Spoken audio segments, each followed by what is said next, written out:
Olá, povo brasileiro, eu sou o Murilo Eu sou o Bié. e esse é o Retrovisor, o seu canal de história no YouTube. Vocês devem estar estranhando aqui, o cenário está um pouco diferente, mas assim, imagino que vocês devem imaginar por que ele está assim. Caso você esteja vendo esse vídeo daqui 20 anos no futuro e não lembre exatamente o que foi o coronavírus, a gente está nesse momento numa quarentena, ninguém está saindo de casa, eu tô aqui, o Bié tá lá, ninguém consegue se encontrar, então a gente está tendo que fazer tudo meio no improviso aqui, beleza? Isso não é um sintoma, eu garanto. Bom, o vídeo de hoje é sobre a Constituição de 1824, que foi a primeira Constituição da história do Brasil, que hoje, no dia que o vídeo está sendo lançado, está fazendo um aniversário de não sei quantos anos. Muitos. Vários. 196 anos, mais precisamente. O que quer dizer que daqui 4 anos vão se completar 200 anos da Constituição.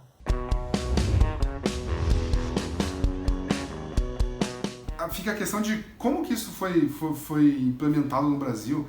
O Brasil até então não tinha Constituição. Isso é uma coisa que eu sempre me pergunto, porque tipo, foi descoberto em 1500 e só em 1824 foi ter uma Constituição. É muito tempo, ficou todo esse tempo sem ter Constituição nenhuma.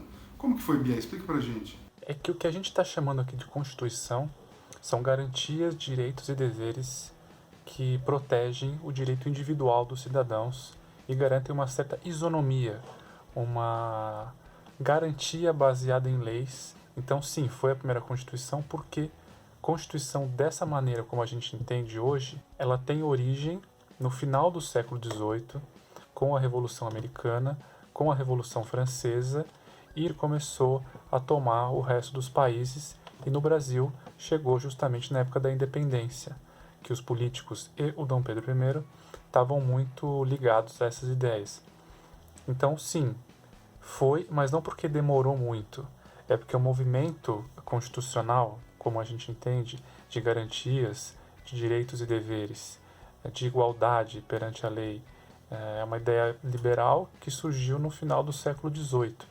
Então, não havia como ter antes disso no Brasil, ainda mais no Brasil colônia, nada que protegesse o cidadão e garantisse essa igualdade. Não tinha como. Aconteceu em 1824 porque era a época, era, digamos assim, o contexto em que isso podia acontecer. Antes da Constituição, obviamente, Portugal tinha ordenações e leis que regiam certas coisas, mas não podemos chamar de Constituição desse ponto de vista moderno que nós temos. Havia leis e, claro, para a convivência devia haver algum tipo de norma, mas não era a Constituição. Os cidadãos não estavam garantidos constitucionalmente, arbitrariedades aconteciam, faziam parte do jogo e eram normais. Tá bom, Bia, mas essa história de ser uma Constituição outorgada, como que funciona isso? Isso não é uma coisa meio ditatorial, assim, como se fosse um ditador impondo para a população? Porque normalmente, né, pelo menos que eu bem me lembre, os deputados têm que votar, tem que ter uma constituinte. Como que funciona exatamente essa coisa de Constituição? Realmente, se for julgar friamente, a Constituição de 24 foi uma Constituição outorgada, porque ela é outorgada, ela não foi promulgada, ou seja, ela não foi produzida por representantes do povo, votada por representantes do povo e aí sim aprovada. O que aconteceu foi que o Dom Pedro I convocou uma Assembleia Constituinte em 1822, antes da independência, acredite, em junho de 22, para quê? Para analisar o que estava sendo aprovado na Constituição Portuguesa, depois da Revolução Liberal do Porto, para adaptar a Constituição Portuguesa ao contexto brasileiro. Depois da independência, obviamente, essa Constituinte mudou a sua intenção e virou uma Constituinte a partir do zero, uma Constituição só brasileira. E o Dom Pedro I fechou a Assembleia Constituinte em 12 de novembro de 1823, chamada Noite da Agonia, em que os parlamentares tentaram resistir, mas não deu. O uso do exército, da força, prevaleceu e o Dom Pedro fechou a Assembleia Constituinte e chamou algumas pessoas para produzir a Constituição. Elas escreveram a Constituição e a Constituição foi outorgada. Sim, é verdade. Só que por que a Constituinte foi fechada em 1823? Isso ainda dá muito pano para manga, ninguém sabe exatamente dizer ao certo. Qualquer professor de história na escola vai ter dificuldade de resumir isso de uma forma convincente, porque é difícil. O fato é que os Andrada, que estavam, digamos assim, encabeçando a Constituição, a Constituinte, era inclusive o irmão Andrada, era relator da Constituinte, eles estavam rompidos com o governo de Dom Pedro I e com o ministério que ele tinha chamado. O patriarca da independência, José Bonifácio, já estava também rompido com Dom Pedro I, e muitas das brigas políticas, das desavenças políticas entre um grupo e outro, começaram a influir na feitura da Constituição, na discussão. Enfim, por outras razões que a gente pode investigar melhor depois, o Dom Pedro fechou ela e outorgou a Constituição. Porém, essa Constituição, ela, a partir daquele momento até os anos 40, passou por diversos debates e reformas dentro da Câmara dos Deputados, dentro do Parlamento. Ela foi passada a limpo em 34, na época da reforma do ato adicional, depois em outras ocasiões, até que nos anos 40 ela chegou num formato meio que final e foi até o final do Império. Então, os representantes do povo passaram essa Constituição a limpo ao longo dos anos, ajustando certas coisas que não agradavam a maioria, como, por exemplo, a centralização excessiva. O parlamento depois criou assembleias provinciais que tinham autonomia e independência para decidir sobre questões concernentes às províncias, ou seja, ao que hoje chamamos de estados, o que antes na Constituição não era possível. E essa autonomia foi conquistada por reforma, por lei, por discussão, por debate democrático. Eu ouvi uma história certa vez, Bia, me corrija se eu estiver enganado, mas que não tinha um lance que essa Constituição, penduraram a Constituição em todas as paróquias do Brasil, as pessoas iam lá e podiam ler a Constituição e falar alguma coisa a respeito. Não tinha uma história meio assim? Eu lembro uma coisa disso, que a Constituição estava nas paróquias do Brasil e tinha um lance todo. Na verdade não é bem isso, não é que elas foram penduradas nas paróquias. Pode até ser que tenha sido pendurada, mas o mais importante é que depois que as pessoas escolhidas pelo Dom Pedro I redigiram a Constituição, antes dela ser outorgada, mandaram para todas as câmaras municipais do Brasil para que fosse analisada, discutida e aprovada ou sugerido emendas e mudanças. E nós temos o exemplo da Câmara Municipal de Itu, em São Paulo, que foi uma das únicas que apresentou emendas e exigiu reformas e mudanças, que não foram aprovadas. A esmagadora maioria das câmaras municipais aprovou a Constituição. Claro que você tem no Norte e Nordeste algumas províncias que se revoltaram e depois, no mesmo ano de 1824, levaram na prática a Confederação do Equador, uma revolta liderada pelo Frei Caneca, em Pernambuco, que acabou reprimida, mas a esmagadora maioria das províncias e das câmaras municipais aprovou a Constituição. E você pode dizer, mas eles tinham liberdade para não aprovar, tinha medo, tinha pressa. Pode ser que sim, é verdade.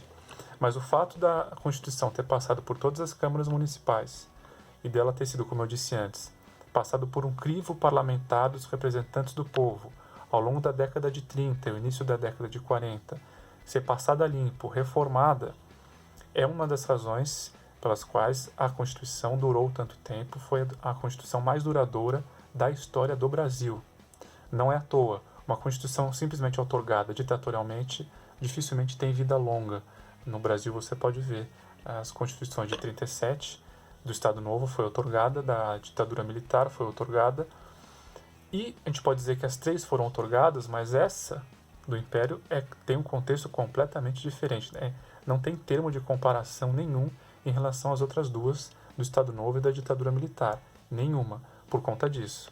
Por conta de que ela passou por todas as câmaras municipais e depois, nas décadas seguintes, passou por um crivo parlamentar de reformas, discussões dentro da institucionalidade do governo representativo, que legitimou ela para que ela fosse tão sólida e funcionasse tão bem até o golpe de 89 que instaurou a República. E tem um detalhe que é muito importante dizer. Quando a Assembleia Constituinte foi fechada pelo Dom Pedro I em 1823, muitos artigos já tinham sido discutidos e aprovados. E grande parte deles foi incorporado nessa Constituição que o Dom Pedro mandou escrever depois que fechou a Constituinte. Então, não é que a Constituição toda é simplesmente fruto do autoritarismo e dos caprichos do Dom Pedro I. Muitos artigos foram mantidos e existem algumas comparações interessantes para serem feitas. Primeiro, no projeto de Constituição da Constituinte de 1823, por exemplo, a escravidão era estabelecida em lei e obrigava-se os contratos entre senhores e escravos a serem cumpridos. Na Constituição outorgada de 1824, não falava-se em escravidão. Aí você pode acusar de Constituição hipócrita.